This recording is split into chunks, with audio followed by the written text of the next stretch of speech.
a pour objectif de décrire le bon usage des différents antiseptiques disponibles. Nous aborderons pour définition utile, puis nous verrons quels sont les modes d'action et les modes de résistance bactérienne aux antiseptiques. Ensuite, nous verrons la classification des antiseptiques et enfin, quels sont les critères de choix concernant le patient et le site d'application pour terminer sur quelques recommandations pratiques. Les antiseptiques sont des médicaments anti-infectieux. Contrairement aux antibiotiques, ils sont réservés à un usage externe uniquement. En tant que médicaments, ils doivent être utilisés sur prescription médicale ou au moins sur protocole de service. Ils comportent certaines contre-indications qu'il est possible de dépasser sur prescription médicale si le rapport bénéfice-risque le justifie, notamment chez les enfants. Ils sont soumis à une autorisation de mise sur le marché. Les antiseptiques sont des préparations qui ont la propriété d'éliminer ou de tuer les micro-organismes ou bien d'inactiver les virus sur des tissus vivants, c'est-à-dire la peau saine ou bien des muqueuses ou les plaies. A l'inverse, les désinfectants sont des produits qui ont la propriété d'éliminer ou de tuer les micro-organismes ou d'inactiver les virus, cette fois portés par des milieux inertes, comme des surfaces. Les antiseptiques, comme on l'a dit, sont des médicaments anti-infectieux qui sont destinés à détruire les micro-organismes qui sont présents sur les tissus vivants, comme la peau saine ou les plaies ou les muqueuses, et ils sont réservés à un usage externe. Leur utilisation concerne deux choses principalement. La première, c'est la prévention des infections par la réduction des micro-organismes qui sont présents sur la peau saine, lésée ou bien les muqueuses. On les utilise également pour le traitement des plaies, des brûlures ou des dermatoses infectées. L'antisepsie permet l'élimination des micro-organismes des tissus vivants de manière temporaire. Elle est réalisée par les antiseptiques. La désinfection, elle, correspond à l'élimination des micro-organismes sur des milieux inertes comme des surfaces, de manière temporaire également, et elle est réalisée par des désinfectants. Le concept d'asepsie vise à empêcher la contamination de milieux inertes ou vivants, et ce de manière définitive. C'est le cas par exemple lorsqu'on réalise une préparation injectable en vue d'administrer un médicament à un patient, on doit le faire en milieu aseptique, ce qui empêchera la contamination de la préparation. Les antiseptiques ont la capacité soit d'inhiber la croissance des micro-organismes, ce qu'on appelle la stase. Par exemple, lorsqu'on veut inhiber la croissance des bactéries, on appellera cela la bactériostase. Des micro-organismes, ce qu'on appelle, dans le cas des bactéries, la bactéricidie, ou bien la sporicidie pour la destruction des spores. Certains antiseptiques ont la propriété de pouvoir combiner ces deux actions, de bactériostase et bactéricidie par exemple, en fonction des concentrations auxquelles ils sont utilisés. C'est le cas par exemple des ammoniums quaternaires. Le mécanisme d'action varie suivant l'antiseptique utilisé et aussi du type de micro-organisme. L'antiseptique, en fonction de ses caractéristiques, peut agir par altération de la membrane du micro-organisme ou par coagulation des organites intracellulaires de ce même micro-organisme. Ainsi, il est nécessaire qu'il puisse pénétrer à l'intérieur du micro-organisme à travers la paroi cellulaire. Une propriété importante des antiseptiques est la rémanence, qui correspond à la persistance de l'effet de l'antiseptique sur la peau une fois qu'il a été appliqué. Celle-ci est plus ou moins longue en fonction des antiseptiques. Une souche bactérienne en contact avec un antibiotique peut acquérir des résistances. Il en est de même avec les antiseptiques. Et donc la résistance d'une souche bactérienne à un antiseptique va conduire à son inefficacité. La résistance des bactéries aux antiseptiques se situe surtout au niveau de leur paroi cellulaire.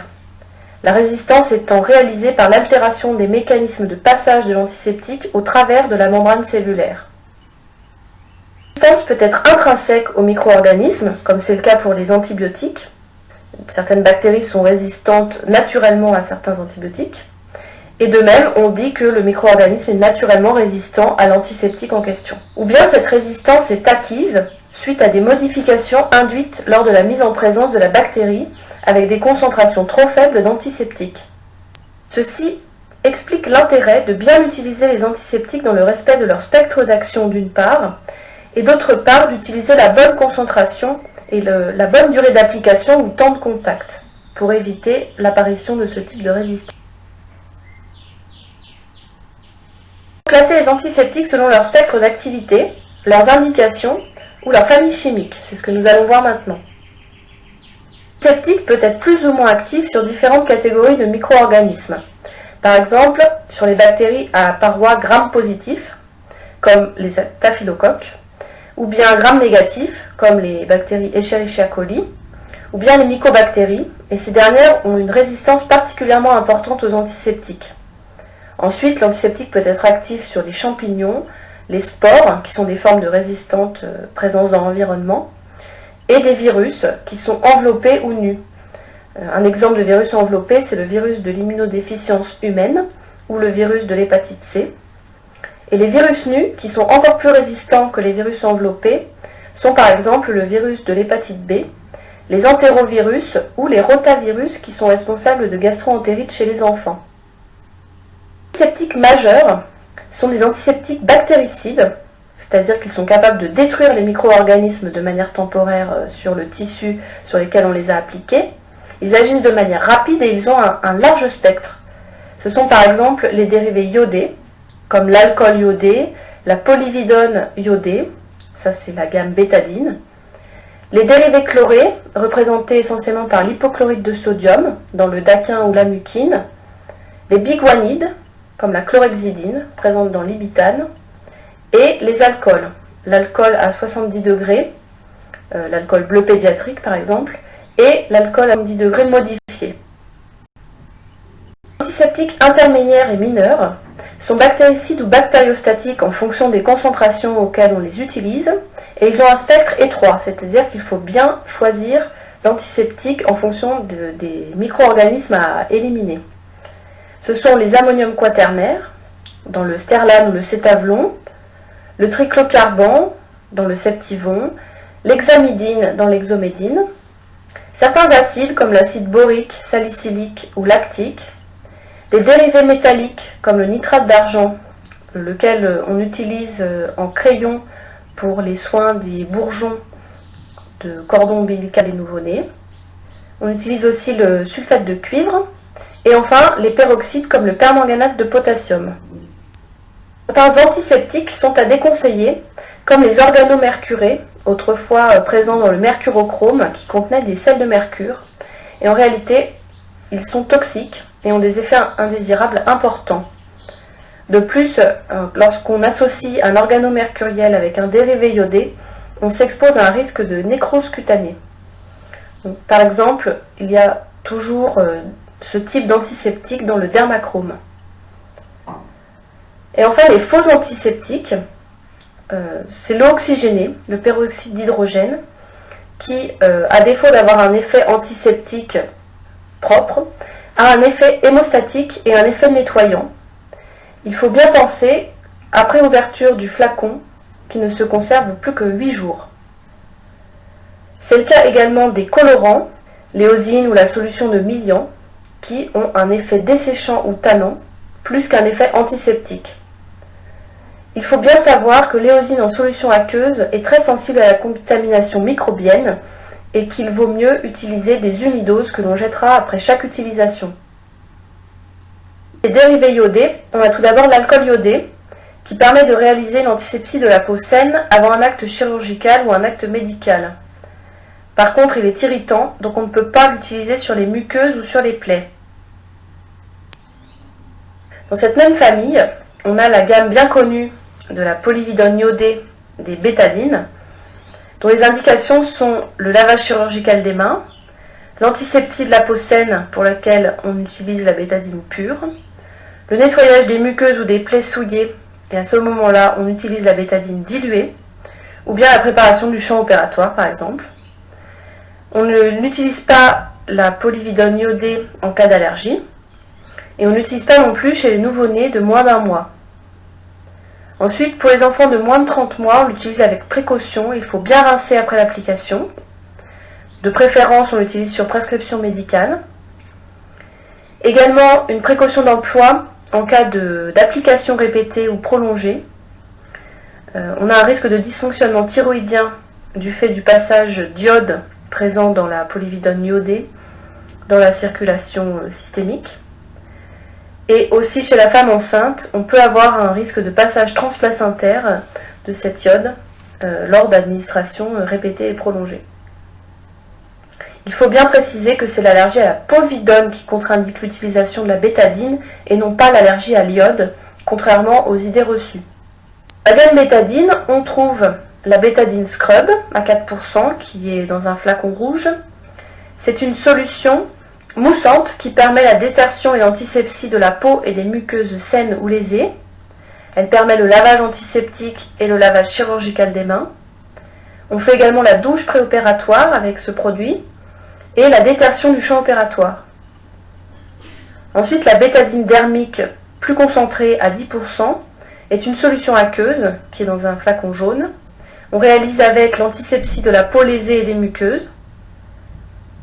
Et la bétadine solution alcoolique qui contient 5% de polyvidone iodé et 70% d'alcool, se présente dans un flacon orange, permet de réaliser une antisepsie de la peau saine avant un acte de chirurgie ou une pose de cathéter, puisqu'il faut nécessairement utiliser un antiseptique alcoolique. On a d'autres formes également, par exemple de la pommade à 10%, la solution gynécologique en flacon bleu également à 10%, la bétadine bain de bouche qui permet de faire des soins bucco-dentaires ou des gargarismes à 10% en flacon vert. Il existe des compresses et aussi des ovules gynécologiques et une solution ophtalmique à 5%. Ensuite, dans la famille des dérivés chlorés, on retrouve essentiellement l'hypochlorite de sodium qui est présent dans le daquin et la muquine. Dans le daquin, il correspond à 0,5 g de chlore actif pour 100 ml. Le flacon, lorsqu'il n'est pas ouvert, a une stabilité de 30 mois. Et après ouverture, il peut se conserver encore 12 mois. La muquine, elle, est moins dosée, avec une solution à 0,06 g de chlore actif pour 100 ml. Et le flacon, lorsqu'il n'est pas ouvert, est stable 36 mois. L'hypochlorite de sodium permet une antisepsie de la peau saine, des muqueuses et des plaies. Il a l'avantage d'avoir une très bonne tolérance et aucune contre-indication, notamment chez la femme enceinte. Dans la famille des biguanides, on a essentiellement la chlorhexidine, sous forme de solution moussante, aqueuse ou alcoolique, qui permet de faire l'antisepsie des plaies pour la forme aqueuse, puisque bien sûr on n'utilise jamais d'alcool sur des plaies. Elle permet de faire l'antisepsie de la peau saine avant un acte chirurgical et également l'antisepsie du champ opératoire. On ne l'utilise pas en cas d'hypersensibilité et on ne l'utilise pas non plus s'il y a un risque de contact avec l'oreille moyenne en cas de perforation puisqu'il y a un risque de surdité et s'il y a un risque de contact avec les méninges ou l'œil. On ne l'utilise pas sur les muqueuses et il faut ensuite savoir que la solution aqueuse de chlorhexidine à 0,05% se conserve au maximum pendant 8 jours après l'ouverture. Les formes différentes de chlorhexidine. D'abord, il y a l'Ibiscrub qui est dosé à 4%, qui est la solution moussante qui permet le nettoyage et l'antisepsie de la peau. Nous avons ensuite l'Ibitane Champ qui est dosé à 0,5% et qui contient 60% d'alcool. C'est donc une solution alcoolique qui va servir à la préparation du champ opératoire. Elle se prépare de manière extemporanée et peut se conserver 10 jours. Bien sûr, on rappelle ici, et c'est vrai pour tous les antiseptiques, qu'il faut toujours utiliser la même gamme d'antiseptiques pour la douche préopératoire et l'antisepsie du champ opératoire, de manière à ne pas mélanger des antiseptiques de gammes différentes, pour éviter la toxicité ou l'inactivation d'un des deux antiseptiques. La chlorhexidine à 0,05% aqueuse sert à faire l'antisepsie des muqueuses et de la peau lésée. Elle est moins dosée. L'Ibitane 5% est une solution aqueuse qu'il faut diluer au centième, notamment pour réaliser la balnéation des personnes brûlées. À ce moment-là, il faut faire très attention à la concentration et au calcul de la dilution. Enfin, on retrouve de la chlorhexidine dans la biseptine en association. La biseptine est une solution aqueuse qui contient 2,5 de chlorhexidine. Elle existe également en spray. Les alcools utilisés comme antiseptiques, on retrouve tout d'abord l'alcool à 70 degrés, qui est appelé l'alcool bleu pédiatrique, utilisé pour les enfants, et l'alcool à 70 degrés dit modifié, qui contient également du camphre et des colorants, et qui est coloré en jaune.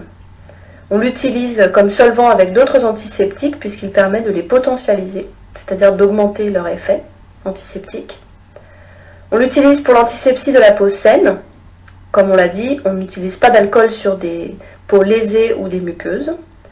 Donc notamment, on l'utilise au moment de réaliser une injection ou un prélèvement sanguin. Il a un délai d'action de 30 secondes qu'il faut respecter. Les contre-indications sont bien sûr l'application sur les muqueuses et les plaies. Également, lorsqu'on veut faire un prélèvement en vue de doser une alcoolémie, on ne peut pas l'utiliser du fait de la présence d'alcool dans ces antiseptiques. On réalisera le prélèvement avec d'autres antiseptiques. Et enfin, on ne l'applique pas sur la peau d'un enfant de moins de 30 mois, sauf sur prescription médicale spécifique. Certaines associations d'antiseptiques, notamment dans le Citéal, qui regroupe hexamidine et chlorhexidine sous forme d'une solution moussante qui est utilisée principalement en gynécologie et en dermatologie pour faire un lavage ou un traitement d'appoint. La biseptine, elle contient de la chlorhexidine et un ammonium quaternaire qui permet l'antisepsie de la peau saine et des plaies. Là, on peut voir la comparaison des différents antiseptiques en fonction de leur spectre d'activité, de leur rapidité d'action, de leur activité rémanente, de leur inactivation par les matières organiques et de la résistance des micro-organismes aux antiseptiques. Pour la polyvidone iodée, le spectre d'activité est très large. Il couvre les bactéries, les virus, les champignons et les spores. Il a une rapidité d'action qui est moyenne, une bonne activité rémanente. Il est un peu inactivé par les matières organiques et il n'y a pas de résistance connue. La chlorhexidine a un spectre d'activité un peu moindre, c'est-à-dire qu'elle ne permet pas de détruire les spores présents sur les tissus vivants. Elle a une rapidité d'action moyenne, par contre elle a une très bonne activité rémanente. Elle est un peu inactivée par les matières organiques et il existe des résistances. L'alcool a un spectre d'activité similaire à celui de la chlorhexidine, ne permettant pas d'agir sur les spores. Il est très rapide d'action, ce qui est un avantage. Il a une petite activité rémanente, moindre par rapport à celle des autres. Il est fortement inactivé par les matières organiques et il n'y a pas de résistance. Les dérivés chlorés ont des spectres d'activité très larges, comme la povidone iodée, agissent également sur les spores. Ils sont assez rapides d'action. Ils ne possèdent pas d'activité rémanente. Ils sont inactivés par les matières organiques et il n'y a pas de résistance. Voyons maintenant quels sont les critères de choix des antiseptiques. Il y en a principalement deux qui sont premièrement relatifs aux patients et deuxièmement relatifs au site d'application. Concernant les patients, il faut tenir compte de leurs problèmes d'hypersensibilité et d'intolérance qu'ils ont pu rencontrer auparavant. Par exemple, on ne peut plus utiliser la bétadine chez un patient qui a présenté une allergie à la povidone iodée dans le passé. On utilisera un autre antiseptique. Ensuite, il existe aussi un eczéma de contact allergique avec la chlorhexidine chez certains patients, qui correspond à une sensibilisation préalable. Ainsi, on utilisera d'autres antiseptiques chez ces patients-là. Ensuite, en fonction de l'âge, par exemple, la bétadine ne peut pas être utilisée chez les enfants prématurés et les nourrissons de moins d'1 mois. Chez l'enfant de moins de 30 mois, on l'utilise, comme on l'a vu, en précaution d'emploi sur prescription médicale. La bétadine ne doit pas être utilisée au 3e trimestre de la grossesse, sauf s'il n'existe pas d'alternative, et ne devrait pas être utilisée lorsque la femme allaite. Le site d'application est également un critère de choix, puisqu'on n'utilise pas les mêmes antiseptiques sur la peau saine, la peau lésée, les muqueuses ou sur les plaies chroniques. Le dispositif rappelle le protocole d'hygiène des mains, qui est un protocole du comité de lutte contre les infections nosocomiales du CHU de Grenoble, disponible en ligne. Il rappelle les modalités. Le lavage simple se fait avec un savon doux. La désinfection des mains est réalisée par une friction au gel hydroalcoolique. Le lavage antiseptique correspond à un lavage simple plus une friction au gel hydroalcoolique. Et le lavage chirurgical, lui, est un double lavage. D'abord 2 minutes puis 3 minutes, avec une solution moussante antiseptique type bétadine scrub ou ibiscrub en fonction de la tolérance des personnes. Les hydroalcooliques sont des associations d'antiseptiques et d'alcool. Ils sont plus rapides et plus efficaces qu'un lavage simple des mains. Et de plus, ont l'avantage d'avoir une meilleure tolérance cutanée et moins de dessèchement. On les utilise cependant sur des mains propres et sèches, et elles ne dispensent pas du port des gants. Sur la peau saine, il y a deux cas de figure. Il y a le cas de prélèvement sanguin ou d'injection en sous-cutané, en intramusculaire ou en intraveineuse simple, et le cas des ponctions et autres gestes invasifs. D'abord, voyons les prélèvements sanguins et les injections. Ceci se réalise sur une peau saine qui nécessite simplement une antisepsie en un temps. On ne réalise pas de nettoyage. Ceci doit être réalisé obligatoirement avec une solution alcoolique. Donc on utilise l'alcool à 70 modifié, ou bien chez l'enfant l'alcool bleu pédiatrique. En cas de prélèvement pour un dosage d'alcoolémie, on utilisera du daquin ou de la bétadine dermique qui ne contiennent pas l'alcool pour ne pas fausser le prélèvement. Test invasif à type de ponction, par exemple la ponction lombaire, pose de cathéter périphérique ou central, ou bien même de sonde urinaire. On réalise obligatoirement une antisepsie en 5 temps. La première phase correspond au nettoyage ou à la détertion avec un savon antiseptique, qui sera la bétadine scrub ou l'ibiscrub. Ensuite, on rince à l'eau stérile.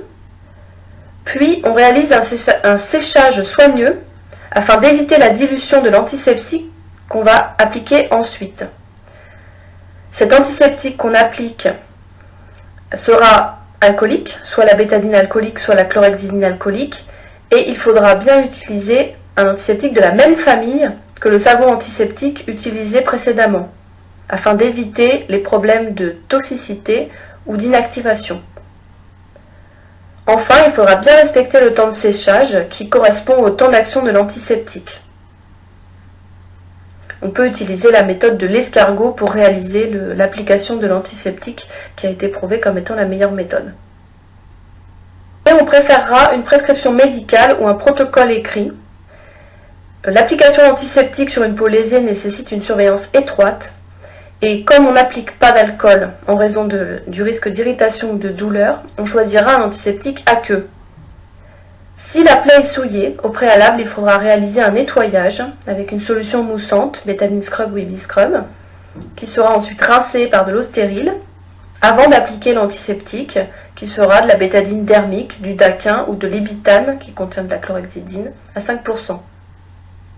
Sur les muqueuses, c'est le cas principalement en ORL et en gynécologie, il existe des formes spécifiques. En ORL, pour les gargarismes, les bains de bouche, c'est le cas de la bétadine bain de bouche, qui se présente en flacon vert, elle est diluée, et le cas de l'éludril, qui est dilué également. En gynécologie, on utilisera la bétadine scrub ou le citéal pour la toilette, et si on a une muqueuse lésée, on utilisera la bétadine gynéco, qui se présente dans un flacon bleu, ou du daquin, qui, comme on l'a vu, n'a pas de contre-indication dans ce cas. En ophtalmologie, sur les muqueuses, on utilisera des collyres antiseptiques qui sont soit des ammoniums quaternaires, comme le Biocitan, ou de l'hexamidine, présent dans la désomédine. Pour réaliser l'antisepsie du champ opératoire en ophtalmologie, il existe une solution pour irrigation oculaire de bétadine. Le chronique est particulier, puisqu'on sait que l'utilisation d'antiseptiques sur des plaies telles que des escarres est peu efficace et entraîne des risques d'effets indésirables. Ceci retarde la cicatrisation, on peut avoir des cas d'intolérance à l'antiseptique et même risquer des allergies. Donc l'utilisation d'antiseptiques sur des plaies chroniques est à éviter. Les physico-chimiques, telles que les incompatibilités à type d'absorption-résorption entre matériaux et antiseptiques. Puisque voici un exemple d'un cas où un cathéter a été fissuré par la mise en présence d'un antiseptique à base de chlorhexidine. C'était le cas chez des patients hémodialysés avec des cathéters chroniques. Il y a en effet eu une interaction entre le matériau du cathéter et le polyéthylène glycol présent dans l'ibitane, la solution antiseptique. Et ce fait était mentionné uniquement dans la notice du cathéter, mais pas dans la fiche technique du produit, ce qui n'a pas permis à l'infirmier d'avoir connaissance de l'interaction et d'utiliser un autre antiseptique. Ce problème a donné lieu à un nouveau protocole qui a été instauré en remplaçant la chlorhexidine présente dans l'ibitane par une solution iodée de bétadine qui est dépourvue de polyéthylène-glycol responsable de l'interaction. L'idéal serait à large spectre antibactérien, c'est-à-dire qu'il soit actif sur tout type de bactéries, dont les mycobactéries, les virus, les champignons et les spores. L'antiseptique idéal est bactéricide et pas seulement bactériostatique. Il est soluble dans l'eau et les liquides organiques. Il a une action localisée et passe peu dans la circulation générale. Il a une action rapide et prolongée, c'est-à-dire qu'il a un effet rémanent important. Il est faiblement inhibé par les matières organiques, présentes sur la peau avant le nettoyage et l'antisepsie. Il n'est pas irritant et pas toxique pour les tissus et pour l'environnement. Et enfin, il est stable, ce qui permet une conservation plus longue. Recommandation de bon usage des antiseptiques en règle générale. Il est très important de nettoyer avant de réaliser l'antisepsie. Et pour ceci, il faut utiliser la même famille d'antiseptiques pour le nettoyage et l'antisepsie. Puisqu'il ne faut pas mélanger deux antiseptiques différents en raison du risque d'inactivation de l'un des deux antiseptiques et le risque de toxicité. On a vu que, par exemple, certains antiseptiques associés pouvaient avoir un risque de nécrose cutanée. Ensuite, il faut respecter la concentration et le temps de contact, entre autres pour éviter l'apparition des résistances.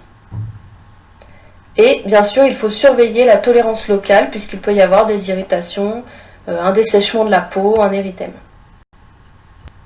Pendant la conservation, il faut bien avoir à l'esprit qu'une solution d'antiseptique peut se contaminer par des micro-organismes. Et de ce fait, il faut absolument conserver l'antiseptique dans son flacon d'origine et ne pas le transvaser ou le déconditionner. On ne complétera pas non plus un flacon ouvert. Et s'il faut réaliser une dilution à partir de l'antiseptique, il faut que celle-ci soit faite de manière extemporanée, c'est-à-dire tout de suite avant l'utilisation, avec de l'eau stérile ou du sérum physiologique stérile, dans un contenant stérile, et on ne doit pas conserver cette préparation. Donc la date d'ouverture sur le flacon, et on vérifiera la date de péremption. Il faut veiller à respecter le délai d'utilisation après l'ouverture. En général, pour une solution alcoolique, on peut conserver la solution 1 mois. Pour les solutions aqueuses, la conservation est plutôt de 15 jours. Tous les produits de la gamme bétadine peuvent se conserver 1 mois. Il faut manipuler les flacons ou les unidoses avec précaution, c'est-à-dire qu'il faut mettre le bouchon à l'envers, ne pas toucher l'ouverture du flacon avec les doigts ou des objets souillés pour éviter la contamination du flacon. Il faut bien fermer ce flacon après chaque utilisation, le conserver à l'abri de la lumière et de la chaleur, et si possible, préférer les petits conditionnements ou même les doses unitaires que l'on jettera après chaque utilisation. Il est possible d'utiliser un flacon d'antiseptique pour un patient et de le conserver à la sortie du patient à la condition de l'essuyer avec une lingette imprégnée de désinfectant dans certaines situations. Voici quelques points importants à retenir sur les antiseptiques. Ils ne sont pas stérilisants. On a vu leur mode d'action permet une élimination temporaire des micro-organismes sur les tissus vivants. Ils ne sont pas désinfectants, on ne peut pas les utiliser pour désinfecter une surface. Ils peuvent avoir des effets toxiques, il ne faut pas négliger, notamment si on associe des antiseptiques de gamme différentes. Donc ils ne doivent pas être mélangés. Et ils peuvent se contaminer facilement. Et donc il faut respecter les conditions d'utilisation et de conservation qui sont prévues.